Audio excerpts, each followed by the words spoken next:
Well, Wally here. And as usual, I am completely unprepared to go live, as is the norm. I have set everything up. I'm sitting here and I'm thinking to myself, yeah, I sort of need to do this and I sort of need to do that and I sort of need to do this. So this is the start. Guys, happy Easter, everybody. It is Good Friday here, which is when they crucified Jesus, apparently. And then we call it Good Friday. Why do we call it Good Friday? Anybody know why it's called Good Friday? Was it a good thing? Guys, I seriously have no idea. Tom, how's it going? Happy Easter. Happy Easter. This is the beginning of it. Everybody's off today. Well, all the schools are off today. Not everybody's off today, but yes, it is Easter. Easter is basically like a sugar rush these days, isn't it? It's not really anything else. It's all about chocolate. It has been completely taken over by chocolate, as far as I can tell. It is like I feel that we stumble or we are led from one consumer thing to the next. It's like, Christmas, Valentine's Day, Easter. What comes after that? There's just always something, isn't there? There's always something to no, I didn't, Diesel Man, not yet. It came up as a thing, but I haven't watched it. Did he do it for me? Does he say this is for you, Wally, because you don't know what you're doing? What was I going to say? Yeah, that's what it feels like. It feels like you never get. Now, we don't have any actual TV stations, so we don't get a lot of advertisements that way. But you get advertisements everywhere else, don't you?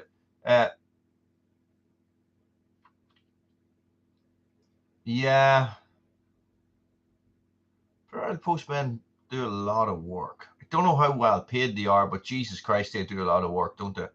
It's a bit odd, all right. When that is done, I've done that. I don't need that. Get rid of you. Get rid of you. Get rid of you. No, I need that. Yeah. So, yeah, it's odd. Done that as well. Sorry. I tidy my desk when I'm here. This is me tidying it. So I take stuff off the desk and I chuck it onto the floor, and that's pretty much it. So it is Good Friday. I am off work for a little while now. So the schools are closed, so I don't have to go into any schools. I was supposed to, Ed, how's it going? I was supposed to be running an Easter camp, but I have no bookings. I have very few bookings, not enough to run it. So I sort of I'm left with a week off everything except minding the kids. Of course, I will be minding kids, my own kids, instead of other people's kids. So, and that's all just sort of happened this evening. So sort of, what do I do with myself? I'm cutting grass. Look, I'm cutting grass. It is sunny. It has stopped raining and it is sunny. So I've been down at Red Branch cutting grass every day, trying to catch up. And last Saturday, happy Easter, Ed. Last Saturday, we put the road into Red Branch. Now, I had big plans of putting the video up, right? But you've seen some of the shorts because I recorded them all on my phone because it was lashed rain the whole day. And I couldn't actually transfer the files from my phone to the computer. I couldn't figure it out. So what I did then was I sent them to myself as a message from my phone, and then I opened the messages on my computer and downloaded the files, but they are crap. They are. I know it's, but there, and it does feel like there's warmth, doesn't it? Like the days feel warmer. Like we've had sun, but it's cold. But now the last couple of days, it feels like anytime the sun is out, it's like, oh, it's warm. Like I was actually cutting the grass today with a t-shirt on, going, I could possibly take my t-shirt off here. It's that warm, which is bloody brilliant. But it just means that the grass is just going to start growing. So you have from now, so you have April, May, June, July, August, September. You have at least 6 months of grass cutting. And it feels never ending. It really does. But then when you look at it like this, if you have 6 months off, so that's the thing. Manly stuff, eh? Well, there probably was frost here this morning. I had a lie-in, so I didn't get up till 9. But when I was in my tank today, my dipping tank, the water was 11 degrees. You know, it's still a shock when you get in, but it's not cold. You know, when it's cold, when it's under 4 degrees, 5 degrees, when you get into it, it's a shock when you get in, and it just continues to be a shock for a long time. Simon, happy Easter, guys. So this is the way of it. The road, guys. What an interesting day that was. Leonard, how's it going, buddy? Greetings. Okay, what an interesting day. So it started at 8 o'clock in the morning.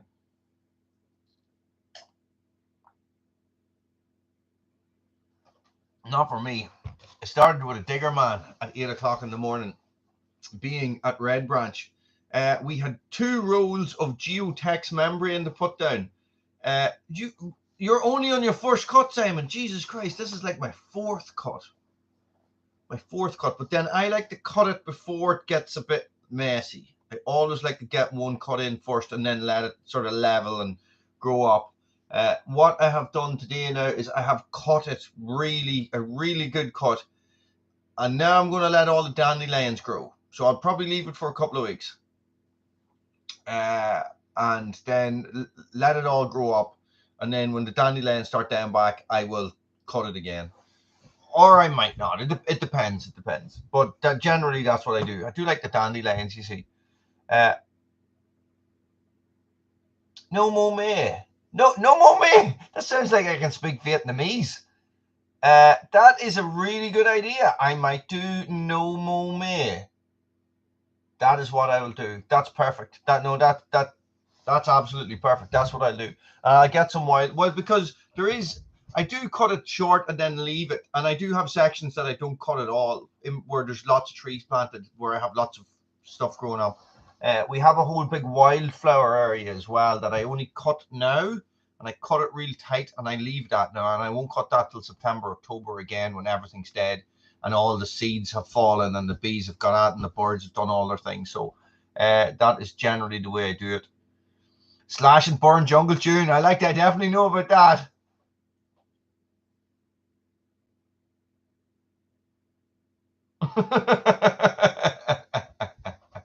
No, I've only seen a few bees. We generally, some boy, was it you, Diesel Man? Was it you? So what happened, right? For anybody that knows, right? So we were putting in a road. The road was approximately 134 meters long. Approximately, he says it was exactly 134 meters long. So, but with a little bit, say 5 meters this and then 130. Thank you, Ed. And basically, we ordered in 3 loads of stone. 1 load of drainage stone and 2 loads of type 3 stone. I also got 2 rolls of geotex membrane, which are 100-meter rolls and are €300 each a roll, right? 4.5 meters wide, 100 meters each. I used 1 and a bit so far, and I am. Well, it's not a road membrane. It's the same membrane that you put down on gardens. You know, it's actually, I don't know if it is. That could be wrong. It's called a geotex membrane, right? Basically, what it does is, because I'm putting it over that old concrete and all that stuff, and you could just put this over a garden and put stone on top of it. Basically, what it does is that it allows water to move through the membrane, but mud doesn't come up through the membrane. So if you just put stone down on, if I had to just put stone down, eventually the stone and the dirt underneath it will start to mix, and then eventually the mud will just come up and you'll end up with the stone all sinking down into it. So that prevents that from happening, as far as I am aware.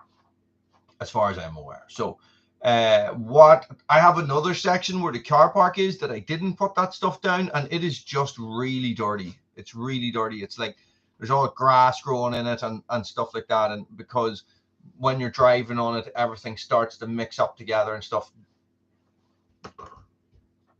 Everything all right? Okay. So the digger man advised it. So I went with his advice. That was the basic plan, because he does this stuff all the time. I do not. Okay. So what we did was we sort of ended up into a bit of we sort of backed ourselves into a bit of a corner. I didn't realize.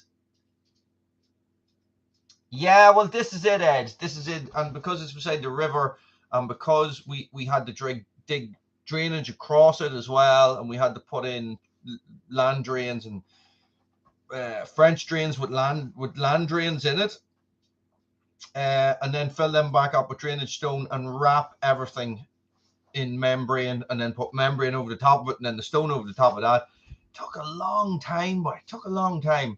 So we ended up putting 5 loads of stone on it, and we ran out. There wasn't enough stone. So Lily, Evie, can you take pockets? Can you give her a drink of water, and then can you take her into the sitting room, please? So this is what happened. So we ended up being about, let me see now. We were about 10 foot short. we couldn't scrape it out anymore. This is the thing. I was like, oh, there's a little bit of a high bit here. We can, you take this bit and put it down, and it's really hard to tell what's going on from looking at it. The man, the digger's trying to keep, 10 inches of stone everywhere. But when I'm looking at it, I see a high point, and then I get him to remove the high point, and it turns out that was a high point underneath. So it's complicated. And I didn't know what was going on most of the time. So I was like going, oh, there's some stone there. And he's like, oh, nah, leave it. It's fine. So what I got to do is I sort of just have to let it settle, and I have to drive on it a bit and let it settle, and then find out where more stone needs to go. I want to continue it the whole way into Red Branch. So, when I drive along the road, and then I go up into the green bit where you've seen me cut grass and stuff and all that jazz. Well, I want it to continue the whole way in, because that bit sinks as well when I'm driving on it all the time. But this is it. It was when I put a road in first, when I was opening Red Branch, which could have possibly been 7 years ago, it was £90 for 20 ton of stone. Finland joining NATO is possibly an issue.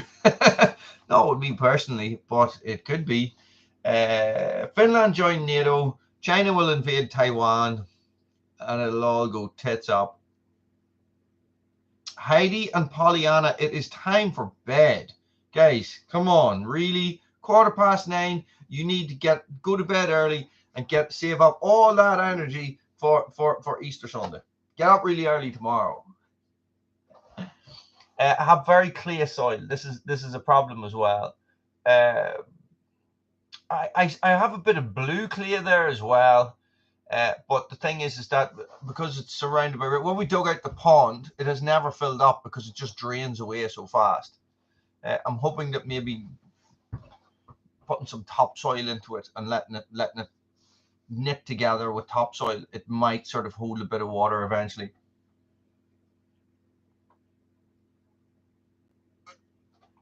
I hope. But God knows. Other than that, it has been a quiet week. What has been going on? Actually, I need to look at my library. I need to look at my calendar. Yeah, so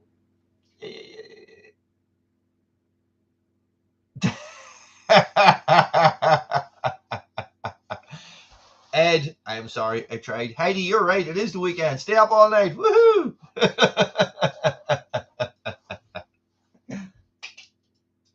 I have a dog hopping about downstairs. I have a blind dog hopping about. She doesn't know where she is.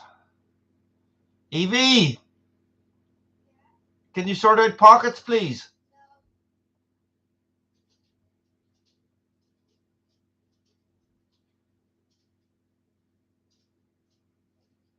Yeah, that's the thing, Tom. This is what I'm trying to avoid, because there is parts of it where big holes and big puddles were developing, and I was filling them full of rubble. And after a couple of weeks, it's just big holes and mud again, because all that rubble and stuff was just sinking. Does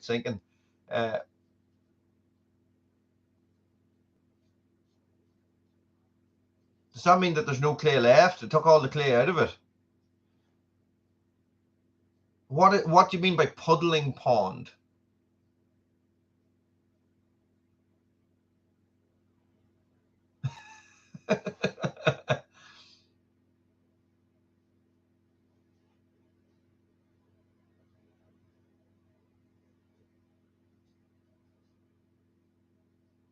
So, guys, I ended up babysitting, child minding my own children. Do you call it babysitting, or do you just call it parenting? I'm not really sure. Last Friday, so I didn't go live, but I don't know if you saw. Hang on, let me get this off. But I know some of you were asking in the live feeds and stuff that we hadn't heard from Roddy in a while. But guys, Roddy died. Roddy died last week, so I was sort of a little bit. Like, I was sort of a little bit upset. And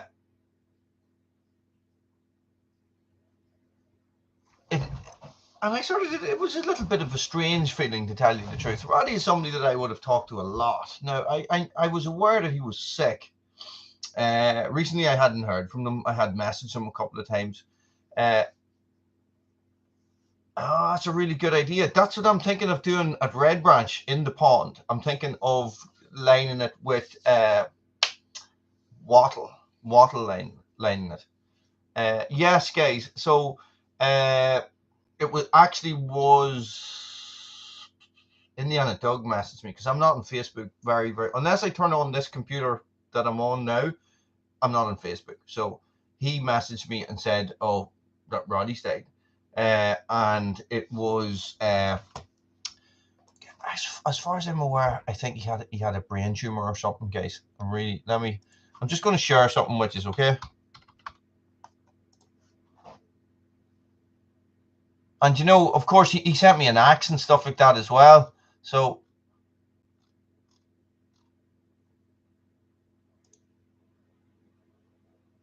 now, here is the thing. I'm going to share something with you guys, right? This is. Oh, I can't share it. It's too big. I can't share it. Okay, so look, his family have done this thing, fundraising for the brain tumor charity. Okay.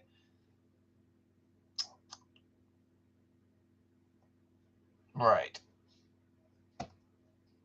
I can't share this. Let me just see if I can figure out a way to share this.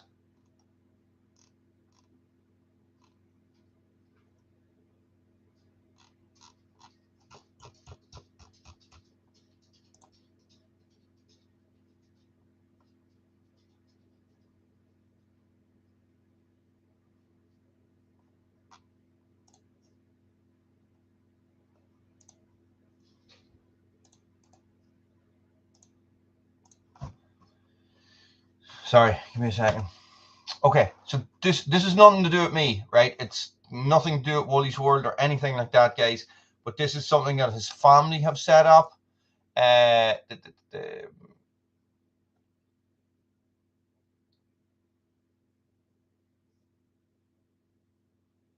think it has been set up by his daughter. Okay, so if you guys want to leave a message and donate to this charity, it's entirely up to you guys. But there we go. Yeah, a strange sensation, to tell you the truth, guys. You know, like these, you get to know these people through the channel, through the comments, you're having the crack and stuff, and you know, and the Scottish and the Irish have a definite banter going on, the Celtic connection and stuff like that. So, hey Chippy, how's it going? So it's you know, it was a funny feeling. I didn't know what to say. And I had to tell Evie. Evie loved Roddy as well, so it was a little bit strange. But look, anyway, he was a great man. Like, I mean, he was so much crack on here. He really was. He was so much fun. So, guys, you know, drop in, leave a message, anything you want, leave a donation if you want. As I said, it's nothing to do with me. The rotisserie, I thought that said, Chippy, that you were just saying the rosary. Guys, and that is all. And you know, here's the Roddy. I think I'm actually going to go down and cut down a tree with his axe, and I'm going to dedicate it to him. I'm going to plant another tree there. I think that's what I'm going to do. I'm going to write that down because I had been thinking about it. All my pens are behind the light. I can't see them. I can feel them.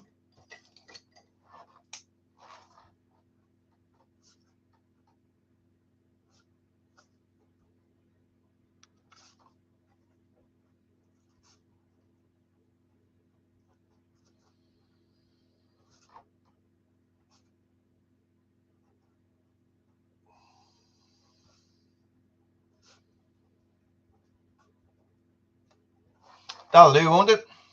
That'll be a good idea.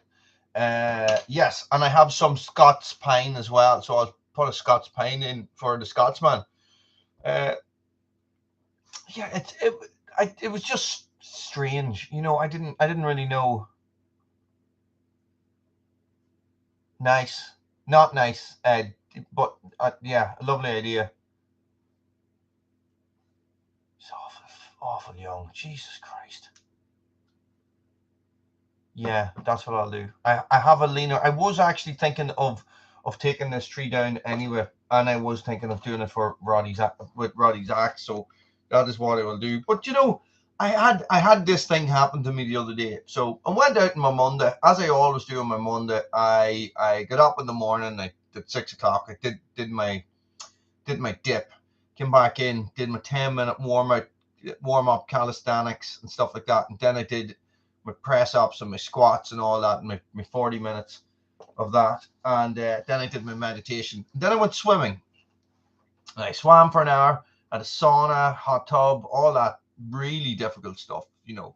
And then I went home and got on with my day. And then Tuesday I got up and I couldn't bloody move. I could not move. It's that 200-year-old axe that he gave me as well. Look, so I couldn't move. I just felt like I had been stabbed in the back.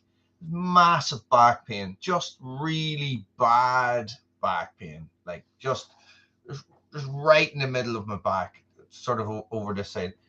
Couldn't figure out where it had happened. I was. You know when your back is so sore, or it's like in your neck and it's affecting your jaw, so there's a nerve issue there somewhere. Oh my God, it was so bad, boy. It was so bad. And I had to get up real early and go for my MOT. So I had to drive into the local town for 8:45. I know, Bob, I absolutely know. This is an unidentified back injury. When I was in my 30s, it was UDIs, unidentified drinking injury. Now it's unidentified back injuries. It's like, what happened to you? I put my socks on wrong, maybe. Nobody knows. And so I went in, right? Ed, are your kids still watching? And you drive in. You guys in England don't have an MOT centre, do you? Love it. In the north here, we have a centre. It's not a garage. You don't go to get anything fixed. You just go when your vehicle is tested. If you fail, you have to drive away or get it taken away and get it fixed and then take it back. And every time you go, it costs you money. So basically, I was there and my back was really sore. Yeah, I know, Simon. Mine's the same. And I was there. I couldn't, whatever, like, so it was obviously something rotational. So I couldn't turn this way or I couldn't turn this way. It's actually still sore when I do that. So, but your man came over and opened the door of the truck like this, and he said, "Take off your seatbelt and step out there." And I went like this, not thinking, and just went like that right in his face. But there was an effing in there. I went yeah, like that, like in his face, like this. And your man sort of stepped back, but I went, "I'm really sorry. I'm really sorry. I've hurt my back. I can hardly move." And I just completely twinged it there when I reached over to take off my seatbelt. He went, "It's okay. It's okay. I feel your pain." He got in the truck and he drove away. So I went over and was leaning against the wall like this, trying my best not to move. And he came over and he drove around in the truck. And I walked over to him and I said, I know it. And I said, "Listen, I'm really sorry. I put my back out this morning. It's really sore." And I don't know what it was or anything like that. He says, "Listen, I've put my back out as well. I have constant back pain or something along those lines." He says, "Go home and have a hot shower, do some stretches, and take up yoga." And I was like, "Did it pass?" He went, something like that. He handed me the letter and walked away. That could have went either way. Do you know what I mean? It really could have went either way. So no, it passed. It passed. No, not a single blemish. It just has passed with absolute flying colors every time since I got it, except for one when I had a broken spring. But no, thanks be to God. Now I can ignore it for a year. On the Toyota boy, I'm telling you. Starting to get a bit of rust, but they're all like that. Isn't that the thing? But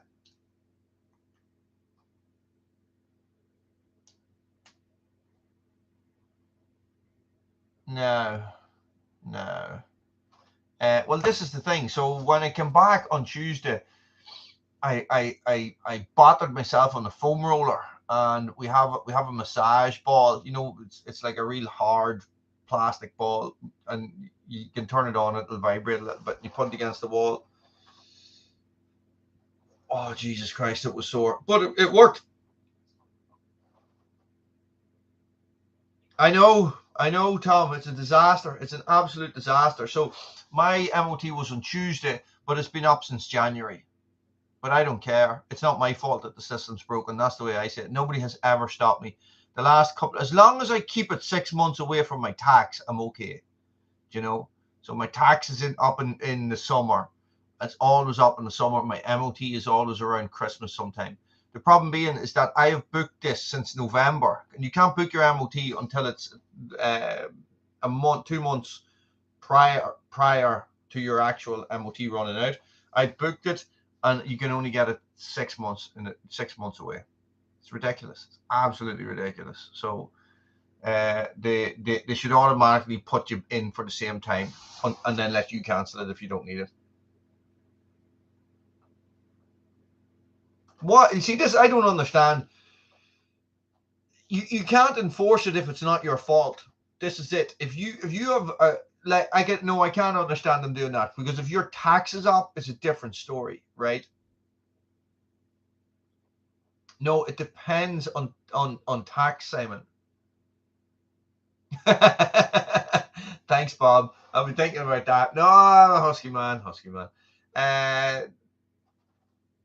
It's not quite that simple, Simon. It's the police said they're not here. They're not going to enforce it. They're not going to start coming down on people with no MOTs, because they are like it's not like my truck is not roadworthy.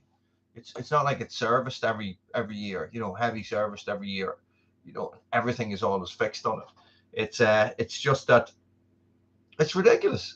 It's like the system they have.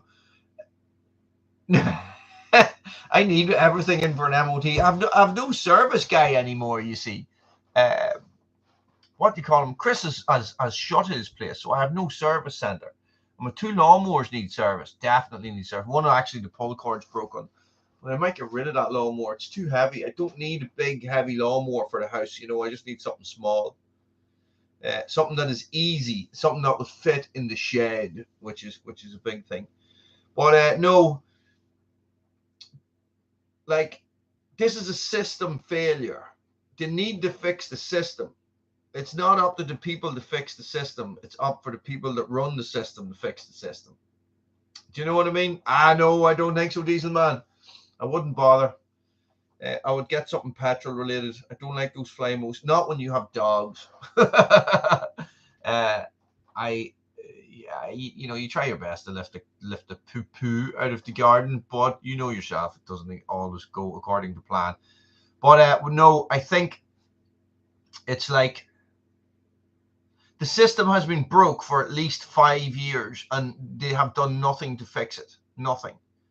Like, they just, they don't seem to bother. Everybody is in the same boat. Why does... Oh, Bob, I'd love it, boy. I'd love it.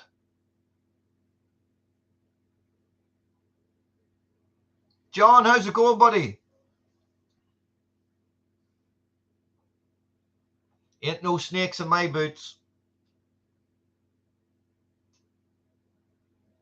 Well, you see, here's the thing. So I've ended up with 2 really heavy-duty mowers, with both big Honda engines on them, and I don't need them. I can cut my grass here at the house in 5 minutes. The gardens are so small. So I sort of ended up with 2 when I didn't need them because my big lawnmower broke. Working in the rain, boy. Working in the rain. You gotta love it.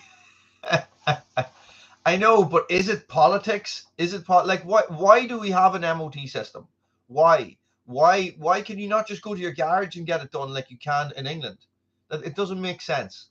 Your garage is doing all the work for you anyway. Hey, Peppy. Yes, we were talking about Roddy there a little while ago. That's obviously why he wasn't messaging back. So he was too ill. So I need to go downstairs and flick a switch, guys. Take a break.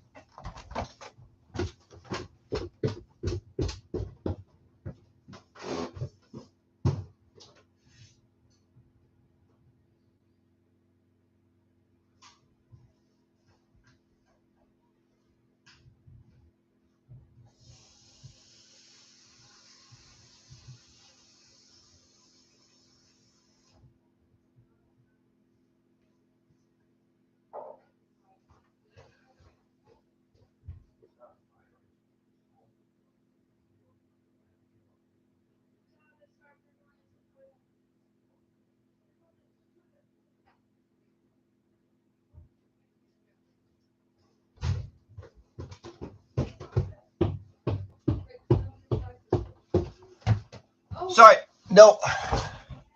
What it means is that the overflow hot water tank is right here, right behind where the computer screen is. So the heat is on, the fire is lit, and the fire heats the water. So I can hear it bubbling in the overflow tank, which means the main tank is already full of hot water.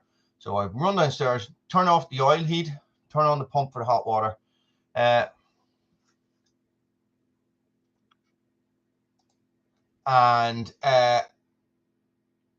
Well, Mark, how's it going? So that's what I do. So there's no point using the oil when we already have the thing. Yes, Peppy, it sure is.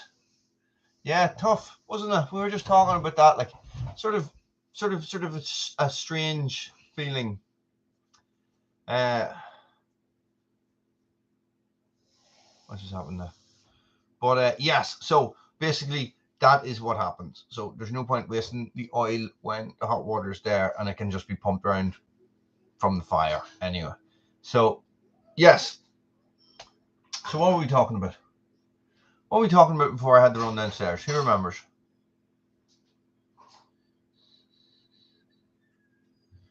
Yes. I don't remember. but MOTs, yes. So a pain in the bum. It's like such a... I don't get it. Why can they not get the garage to do it? Why can it not be done in garages? To just, maybe that well, I know garages would take the piss, But if you have inspections in the garages and stuff like that, surely there is a way that it works in England. You're bringing your car for a pre-MOT. He is checking everything against the MOT, and he is fixing stuff in your car, your truck, whatever, sending it into the MOT. You know, yes, I have a Hilux. Yes, it is. No, it's not good. It is the best machine on the road.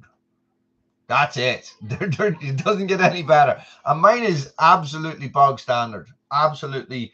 It has got nothing. It has got road tires on it. It's not great off-road because it has road tires. This is what I discovered, guys. Your yoke being good off-road is a lot to do with your tires. It's not necessarily just the machine. And it is it's the best. I was going to change it, and I cannot afford to change it.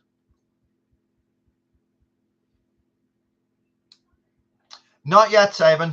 Not yet. But it will definitely, come the apocalypse, I will turn it into some sort of a technical. Probably a 50 cal, something like that. Browning 50 caliber machine gun, something like that. Yes, until well, we're all inferior if you meet a John Deere on the road, aren't we? But yeah, so yeah, Peppy, I agree. It was a strange one. Another Hilux. I was just going to upgrade it, but basically, I went researching, and my Hilux 5 years ago I paid £8,000 for it. Now it is worth £10,500. A 2011 Hilux is worth £10,500 with twice the mileage that mine is on it. I think mine is 120 something thousand on it. So it's just I can't afford to. If I sold it and got 10,500 for it, yeah, that'd be brilliant. Except, you know, for me to upgrade it would very quickly be 16,000.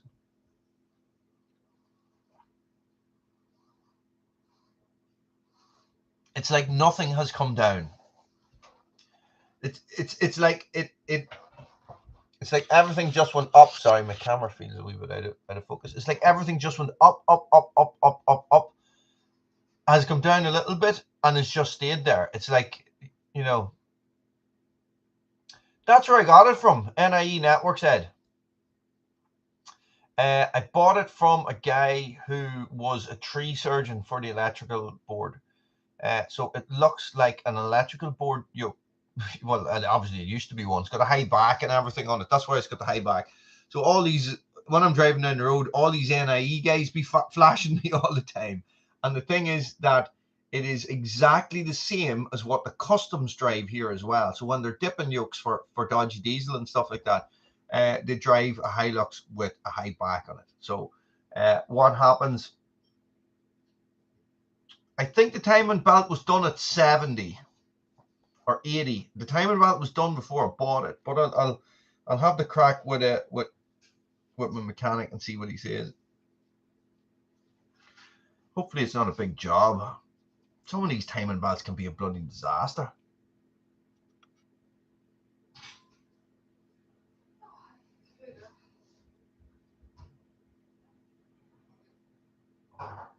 Yeah, this is it.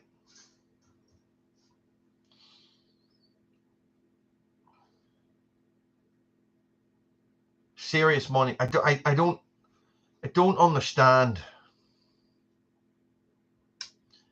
I don't understand why nothing is going back down. Like nothing is going back down. Diesel is still ridiculously expensive. You know, timber. No, I got. Let me.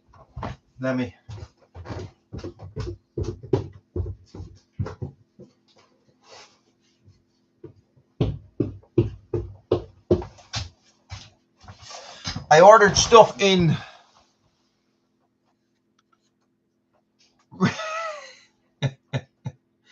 Guys, what 4x2s were $8.90 each. $8.90. That's the cheapest I've been in a long time. This is the stuff for the road. This is when I was pricing in the road. So basically what I did was I had to order stuff from the building supplies. So when they were leaving the stuff over, what I did was I ordered more stuff as well. So I got some postcrete, I got some 4x2s and stuff like that as well. 16 feet, whatever that is, Tom. Well, they're not exactly 16 feet. They're like 15 3/4 or something ridiculous like that. So, yes.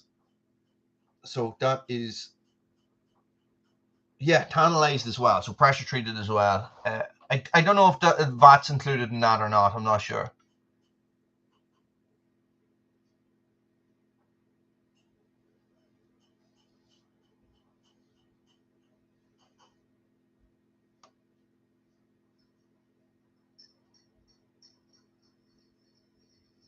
Like what's the point in selling it? This is the thing.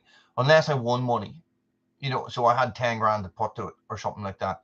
That would be the only way to do it. I'm not going to get a loan out just to get a new truck when the one I have works fine. The only issue would be rust. That's it. But it's okay. Just little bits around the wheel arches and stuff like that. So, and the tailgate. But sure, that's normal, isn't it? Isn't that normal? I have no other great plan. Oh, I'm going to go camping tomorrow night. That will be my main thing. So, but it's going to be cold. It's not going to be like winter cold, but yeah, I think me and Bruno will go. Me and Bruno will go camping. Have the crack. I can, right? This is what was advised to me by somebody. I met this guy. Actually, the last time I got put it in for MOT, this guy restored Land Rovers, and what he did with his was he put them up on the lift, and he did all the rust, and then he raptor lined them on the bottom. So instead of putting the oil coat on, which is just a bit manky, I don't like that wax coat thing. He put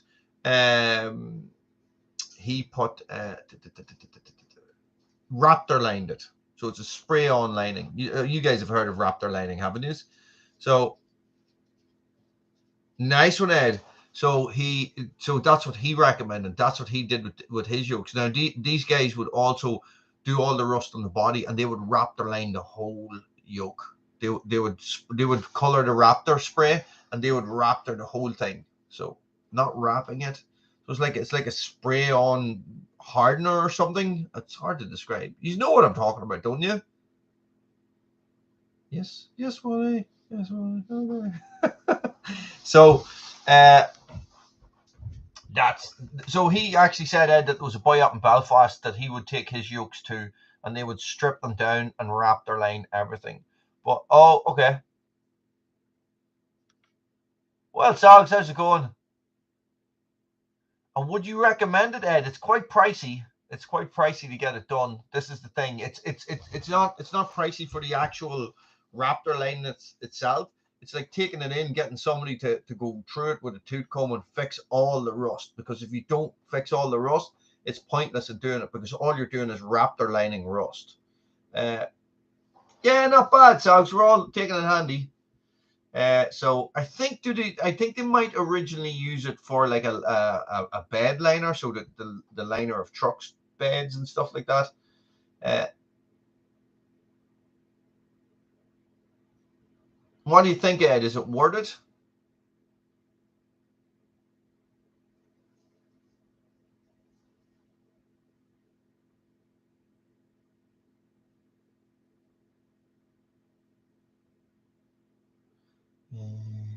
What's Dinitrol, Simon?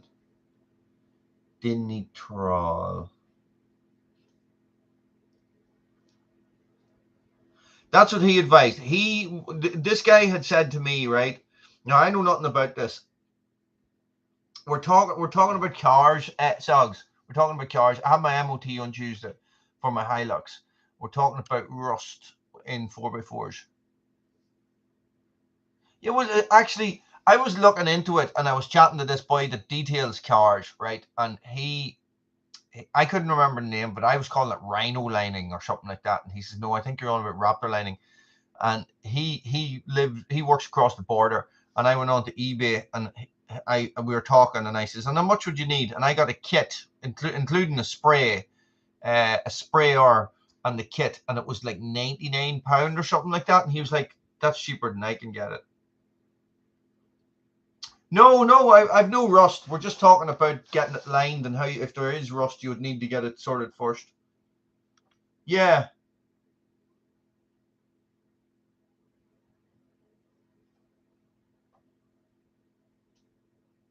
I think it's the same thing, Mark. I think it's just a different brand. Right, Simon, what are you saying?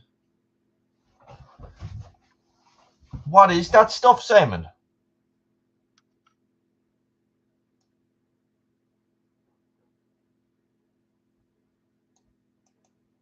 So I'm going to have to Google this now.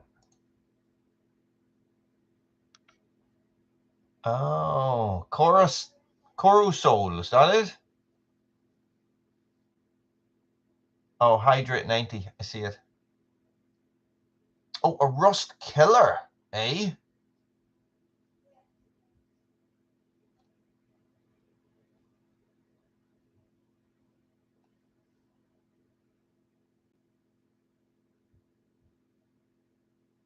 It's Hydrate 80, is that what it's called?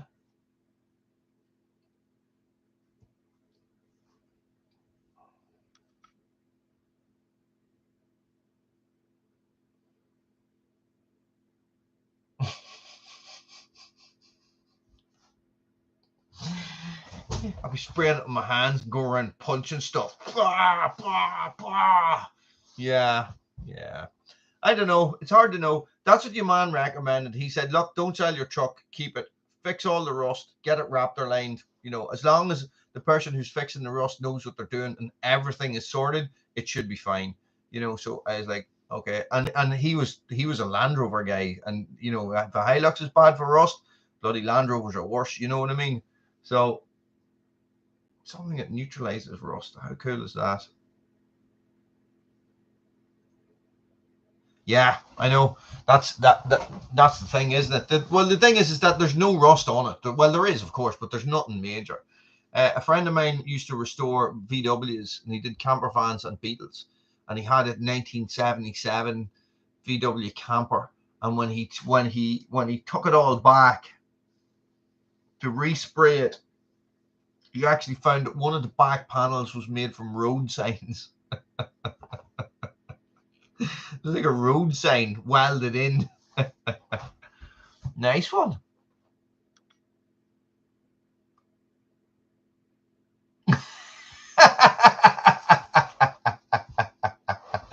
Yes. There's a very funny meme about a 90, about this man falling out with his wife, and she's telling a friend how he stormed off and he got into his Land Rover. He slammed the door 6 times and then drove away.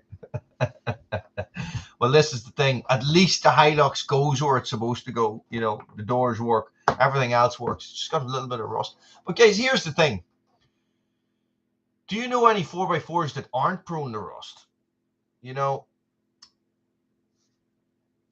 I don't. Everything, it just seems to be, why do you have to get these things lined? You know, how often should you be spraying the underside of it?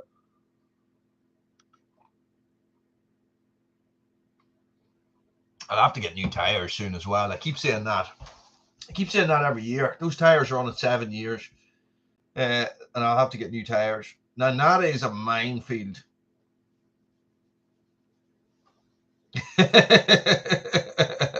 Yeah, or a Land Rover, Sogs, or a Land Rover. So that is an absolute minefield.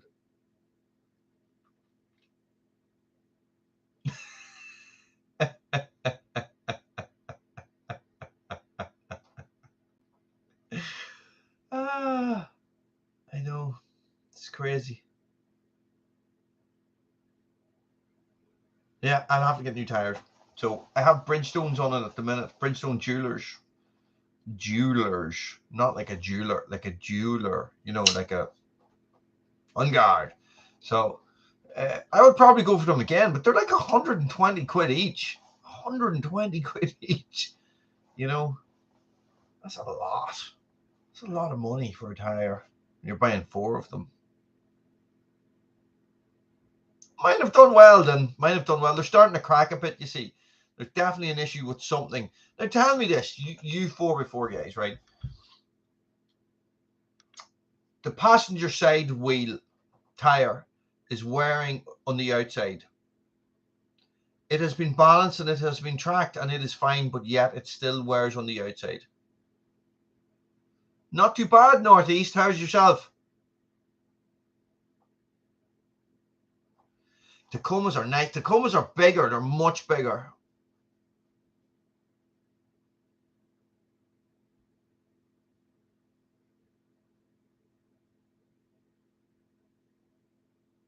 You think I'm popping curves, Tom?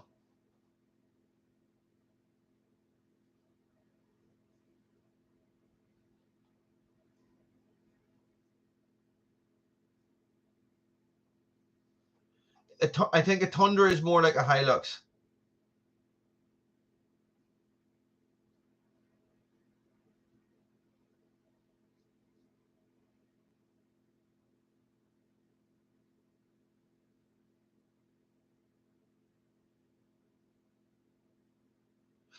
I don't think so.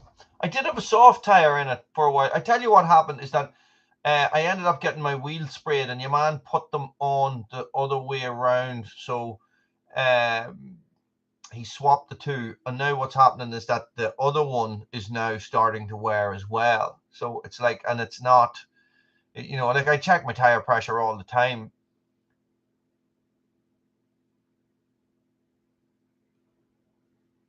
I was just wondering if anybody had heard of some sort of an issue, whether it's like there's a little tiny shake and something that is causing the wheel to go slightly. I see, I got it all checked.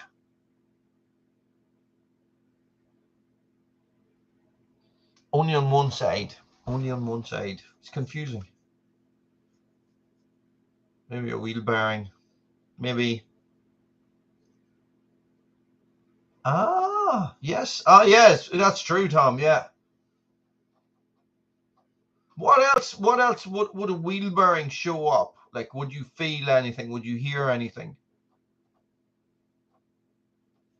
Guys, I'm going to share this again for the new people that come in.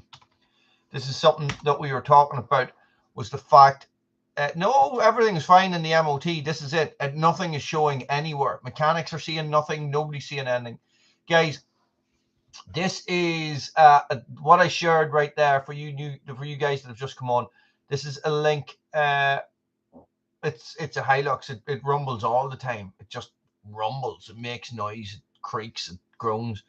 That is a link for a fundraiser that Roddy's family have set up.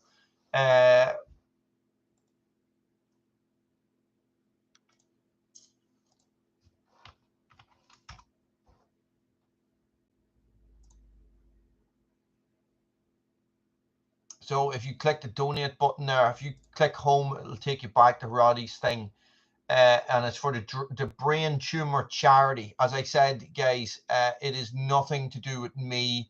It's nothing to do with Woolly's World or anything like that. This is from his family. I haven't actually spoken to anybody from his family, so I just when Doug told me that Roddy had died, I went and I looked to see if I could see any information, and I found the Facebook page, Roddy's Facebook page, and on this, somebody from his family had shared this, that they were accepting donations through this.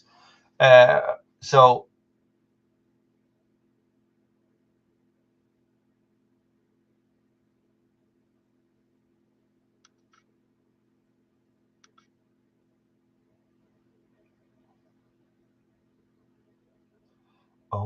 okay.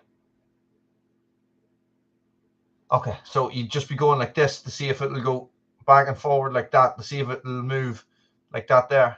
Yes, if that is my axle, this is my wheel. I'm looking to see if there's any movement that way. Okay, 100%. I will do that. And you just tighten up the wheel bearing. It just seems a bit strange. Okay, excellent.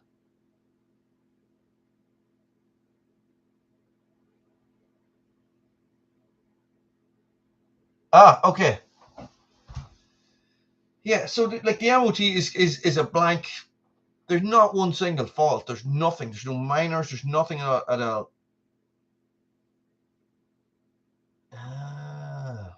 Maybe. Like, this has been going on for a while. Like, this has been going on for a while. It's not a new thing. So this has been going on for at least 2 years.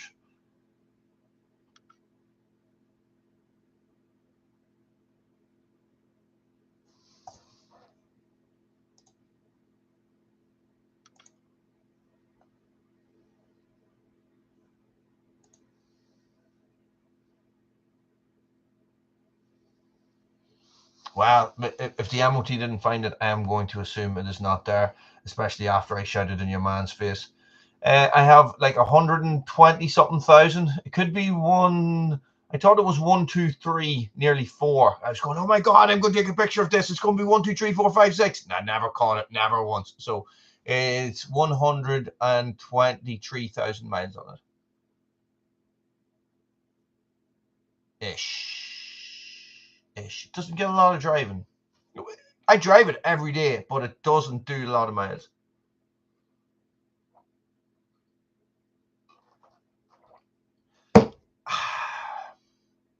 I have something written here that Evie wrote for me. It says, do the things that make you happy. No, Sogs. Nope. If something breaks, I fix it, and I get it serviced once a year, and then I send it in for a pre-MOT check.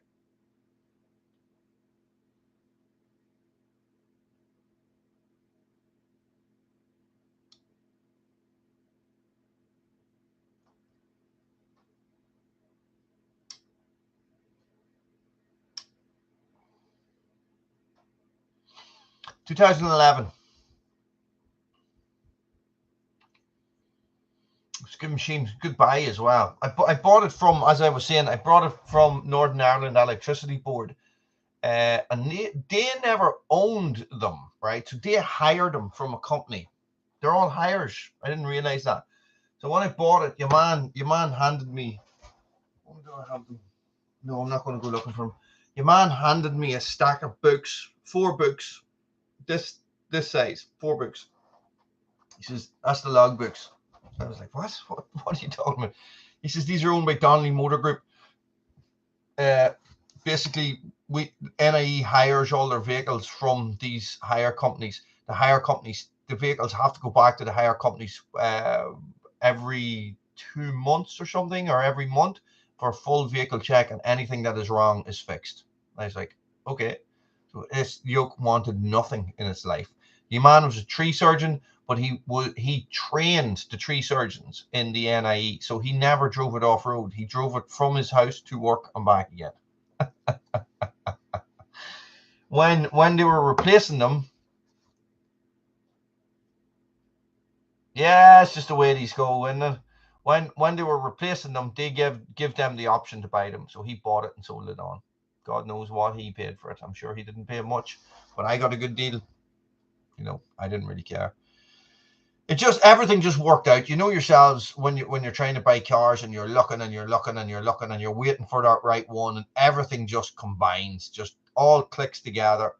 The money was there. I'd sold my other car. The money was there. This yoke just came up. I just went, right, I'm having that. There's a deposit over the phone. You know, just went up and met him and gave him the money and bought it. And touch wood, it's been great. I put new exhaust on it. That's it. New exhaust on it. Spent a bit of money on it. New exhaust, service. That's been pretty much. Oh, 2 new shocks, 2 new front springs.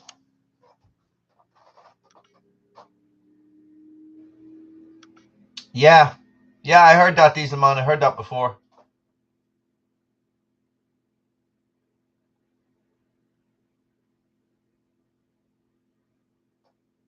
Lowered and chipped? No.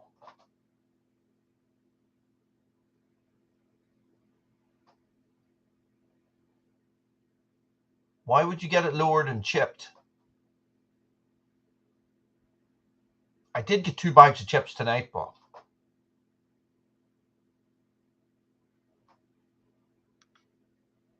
what difference would it make getting it lowered and chipped? There is a lot of space in the wheel arches. I don't have big tires or big wheels on it. I just have the standard steel wheels that come with the Hilux. Tom, don't jinx yourself, man. You're going to go out tomorrow and you're going to start it and the bloody exhaust is going to fall off. I do just have the standard wheels and the standard size tires on it. I've never upgraded or anything like that. But this is the thing. So when you put these off-road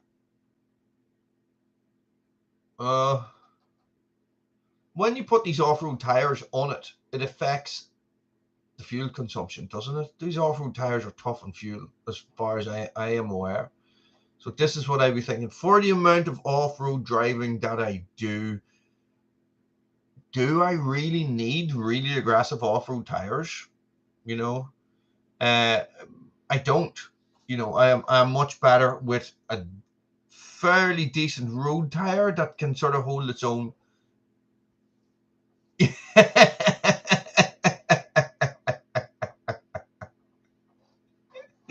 Still need snow tires here, so it only snows for one day of the year, and when it does, I don't drive. I just go out and play in the snow. Guys, here, listen, look. Anybody that is here that has not hit that thumbs up, hit that thumbs up. This is the link to Roddy and for Roddy's charity. Oh, snow tires are good for off-road. Okay. So, guys, if you do feel the need, click on that link. I can put it up in the community section as well if you want. That is what I'll do right now. And send some love to Roddy and his family, guys, in relation to, you know, give me a second.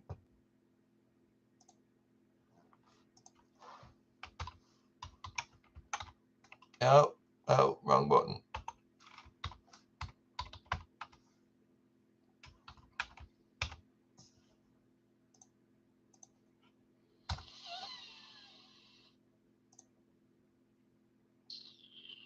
So all you're going to do, guys, is you're going to click on that link. You're going to click the donate button. Okay. If you want to see, make sure what it's for, click the home button, which is in the top left corner. Click home, and it'll take you to a picture of Roddy with a microphone in his hand, and it'll give a little bit of a talk about him, which is he's only 58.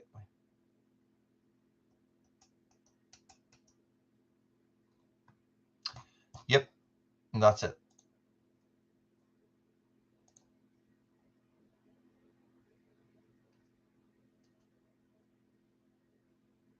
Northeast. No, I haven't even looked at it.